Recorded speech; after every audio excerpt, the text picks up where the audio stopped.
In my opinion, Zohran Mamdani should be deported immediately. There are others in the American government that agree. We will go over his alleged fraudulent paperwork. He's obviously a plant. One thing that it always surprises me is when people move here from other countries and want to run for office to turn where they're running for office into in our country to mirror their own. You see all these people coming from these other countries that they fled from, and they want to vote in the same policies that they left, but they want to do it here, which is illogical. If you're coming to the United States to be as an immigrant, you're coming here to be an American. The goal is to assimilate to us, not to change your environment to suit you. That's how you can tell these people are a plant. We use the word plant loosely, but what we mean is that they are funded and they are coordinated with another government and they are sent here to help bring down our country. People think that we're not at war. We're at war every day. It's just that the countries that we're fighting are smart enough to know they can't beat us. They couldn't defeat us in a stand up, standalone fight. Our military versus your military, they're done. So they have to use different forms of warfare to go after us. This is another way. It's by sending in plants. And it's unfortunately, we're an open society here in America, and it's very easy. If you look at it, the two places where socialism and communism are extremely appealing are also the two most expensive places to live in the country, which is New York City and Los Angeles. In California, we had a taste of communism during the lockdown. They gave us free housing, free electricity, free water, free rent for years. That can turn even your most staunch capitalist into a communist because you start to question, well, why am I paying all these bills, but the people next door to me are not paying anything? It becomes appealing. So if somebody wants to run for office, all they have to do is just promise you a wrapped up communism: free buses, free rent, free this, free that, in exchange for your freedom. Give them your vote, and I'll give you this. Your vote is for sale. And it makes sense in the most expensive cities. So you're going to notice that California is always lately teetering on just becoming full communist, which with a Democrat supermajority, whether it's fake or not, that's technically what we have in California. And now this is the move going for New York. Let's listen to the evidence against his citizenship. Breaking now. The New York City mayoral race just got a whole lot wilder. Imagine running for the city's top job, only to find out the first legal battle you might fight is for your own citizenship. That's exactly what's happening to Zohran Mamdani, the current frontrunner in the race to become NYC's next mayor. Here's the scoop. Two House Republicans, Randy Fine from Florida and Andy Ogles from Tennessee, are demanding the Department of Justice investigate how Mamdani became a U.S. citizen back in 2018. Wait a minute. Wait a minute. So you mean the guy who's running for the mayor of New York City, one of our greatest, largest cities, as far as population, you mean to tell me he barely became a citizen in 2018? There are shows that I'm still watching that are from, that's how recent that is in a relatively big scheme of things. My question is this: when to run for any type of political office takes ambition and it takes resolve, and you got to have a desire. If you're already that ambitious and you have that type of strength and you're mentally prepared for that, why wouldn't you just do that in your home country and change things there? Why would you come all the way to the United States to run for office? Their goal? Strip him of his citizenship and even deport him. Yeah, you heard that right. Deport the guy who might run the biggest city in America. So what's got them so fired up? It all centers on Mamdani's application for citizenship. The accusation is that he failed to disclose membership in the Democratic Socialists of America, an organization Representative Ogles is calling communist.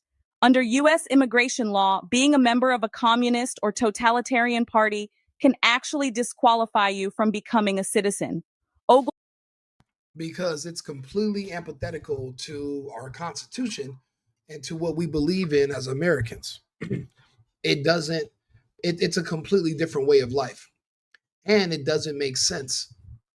The way that when I've studied how this country works, what it determines is that the Fed is largely in place to also ensure that we can protect the states from themselves.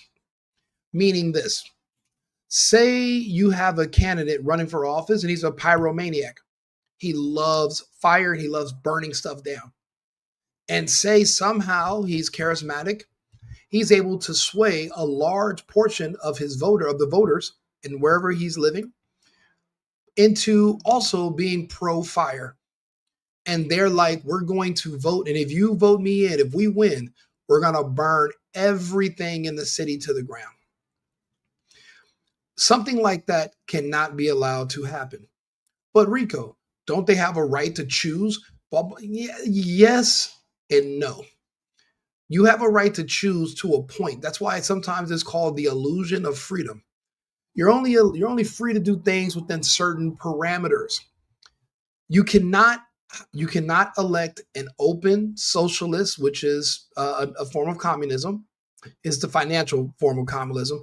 You cannot elect somebody like that to be in charge because it would not make sense for this country. We are a capitalist society. Now, right now, we're already facing coming up. They call it the snapocalypse, where 40, what is that? 40 million people. 40 million. Where have I heard the number 40 million? I mean, of the United States population, what percentage does that come out to? Oh yeah, 13. So apparently 13% of the population is threatening to riot if they're not giving their free socialist handout in November. That's already a big enough problem. Imagine when somebody like Mamdani gets into office in a state like New York. Now you change the standard. If people think that that you can use social services and government programs to purchase votes, well, then what's going to happen for the rest of the states? And if foreigners from other countries can just come here and run for office in different states, and all they have to do to win is just offer to give Americans free stuff, then a conservative American who believes in working hard and taking care of yourself and being responsible for yourself doesn't stand a chance. Because somebody who takes care of themselves versus somebody who's going to get handouts, the people are going to vote in favor of handouts every time. And again, that's a very appealing way of life. You're working hard, but the person next door to you is living next door to you with the same amount of privileges, but they don't work at all. It makes one question, which one of us is insane, me or them? You know, I used to live in Los Angeles. I live in downtown. I pay roughly $4,100 a month. I have a nice loft that I love my loft.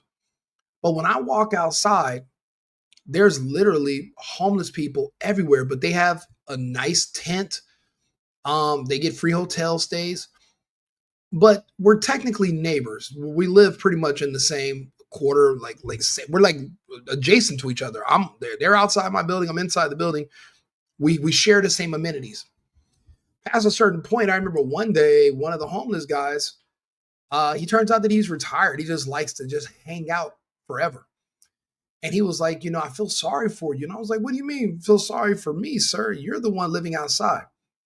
He said, yeah, but you're the one going to work. You're going to be there all day. You're going to come back in. You're going to pay these bills, pay that bill. And he's like, explaining to me his ideology. That's why I tell people homelessness is a way of life.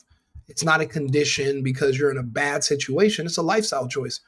I wouldn't judge a person for choosing to be homeless no more nowadays than I would judge a person for choosing to be gay. It's just a different lifestyle that I don't want to partake in, but I can't judge others who like it. In a situation like his, it's again, I didn't know which one of us is crazy because the way he broke it down to me, we are neighbors. Yeah, I have a girlfriend. I'm basically paying all this money so me and my girlfriend can live indoors. And yeah, but I'm at work all day, every day. He gets to just hang out. Eventually, they can sway someone like me to say, you know what, let me just try what they're doing. But you lose all your freedoms when you start being taken care of by the government. And that's something that's important to me, being that my family from a communist country. If this man came from a communist, if this man came from Uganda, why didn't he run for office there? He was obviously a adult, old enough. Why come to the United States instead of just making Uganda great again? And that's why the theories about him being a plant sent here for a particular reason comes up. Offering free bus, rent freezes, make the buses fat, like literally all types of things that there's no way he can even, it's not up to him. Buses have a schedule anyway. There's no way to make them run faster. I mean, do you mean you're going to add more buses to the routes?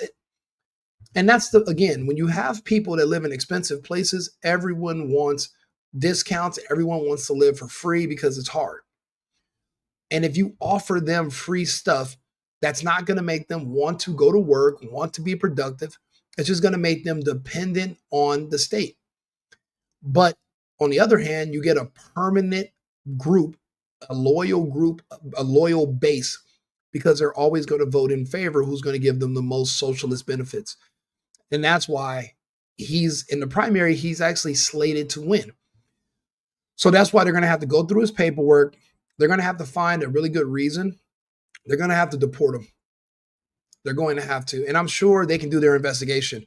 What they're banking on is that the United States is not going to want to seem biased and we're going to be afraid of black people rioting. So that's why we won't do it. But we can't be worried about that. Some things are just more important than others. Claims that Mamdani's omission amounts to fraud. And he didn't stop there. He called Mamdani an anti-Semitic, socialist, communist who will destroy the great city of New York. Strong words, right? Things get juicier. Mamdani's history includes calling for the release of the Holy Land Five, a group convicted for funding Hamas.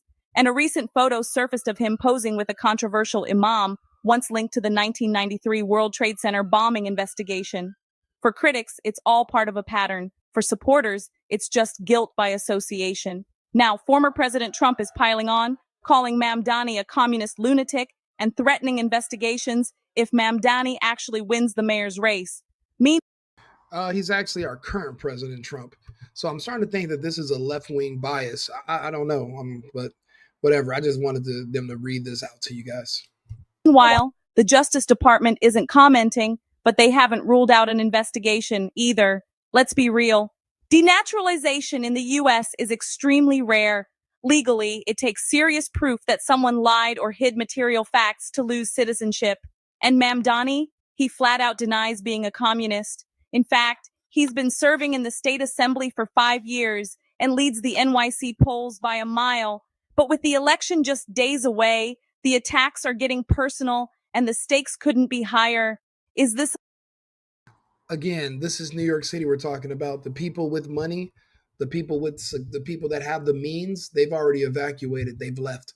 The only people left are those who, for the most part, depend on social services, Section 8, food vouchers, and basically that's a permanent base, a permanent underclass. So that's all that's left. There's really no counter. There's no conservatives. They got out of the big cities for the most part, and places, especially places like New York and Los Angeles.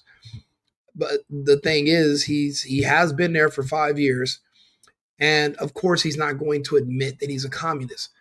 But you can't go off of what somebody says. You got to go off of what they do and what they're offering. And what he's doing is he's offering to buy votes. If you look at his promises, it's a lot of it's financial, things that he should not be able to do. And Trump is saying that if he comes to the White House, say he gets elected, he comes to the White House asking for funding, he's going to shut him down because a lot of that stuff is going to be pushing a socialist agenda, which overall just makes Americans and America weaker. because you become more and more dependent on the state. And that defeats the purpose of even being an American. To be an American, um, we have a constitution, but with freedom is responsibility. Responsibility to take care of yourself. That freedom doesn't mean that the state is responsible to take care of you. And unfortunately, too many of our people are being swayed into a communist belief system, and it's literally tearing down our country now. Again, they're talking about the snap-apocalypse coming up in a few days. All these people threatening to rob the stores if they don't get their free stuff that they feel that they're entitled to because they were born. Why are these people feeling so entitled to free anything? When did we stop wanting to take care of ourselves and our kids? I remember back when it was for senior citizens and disabled people, maybe, military vets with issues. They were the ones that needed the state, but not healthy people that are gaining weight and just refusing to work. But you will reward them and allow them to not work in exchange for their vote, and you'll support them. That's anti-American at its core, if you know what it means to be an American. A legitimate concern for national security? Or is it political theater, an attempt to gut the front runner before voters hit the polls?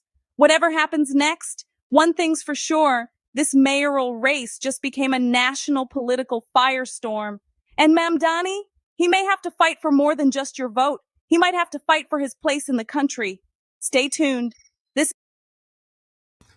She is right about one thing. It does take a long time to denaturalize someone. We're seeing that with Ilhan Omar. Turns out she also falsified information on her immigration applications, and apparently she married her brother so that he can gain citizenship as well. And her brother's an open homosexual, so they're not welcome in Somalia. But now you see them literally importing Somalians by the million, like tons of them into Omar's district, and they're all voting whatever Omar says. So it's pretty much an invasion. Now that we're finding out that a lot of those people are here under with false immigration claims and their applications are forged or falsified information applications, we're going to have to start. We're deporting them too. But it just shows you that we're at a constant war, and being an open society means we have a stronger responsibility to vet people closer, or you will get an invasion. The Somalian invasion is real, and this Mamdani right now, this is a communist takeover in a way, because what he's offering is to create a form of government that is communist in New York State.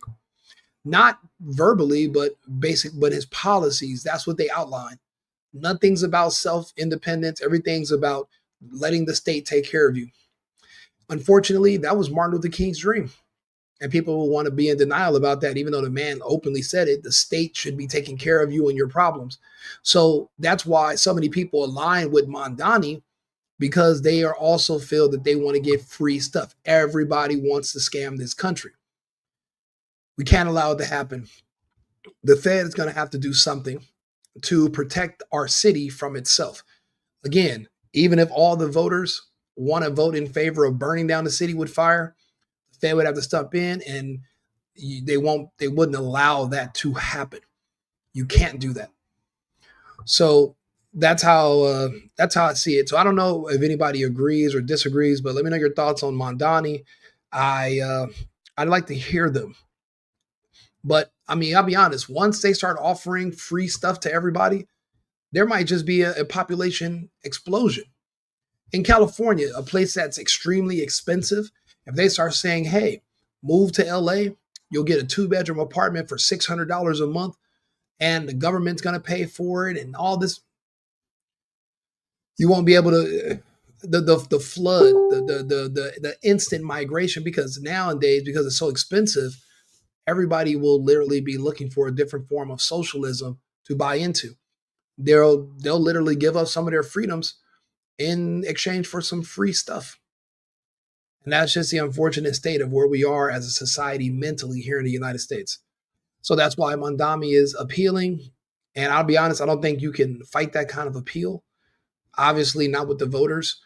So you're going to have to figure out a way to get them out of the country. or at least make him ineligible to run. It's just that, again, New York State is its own country.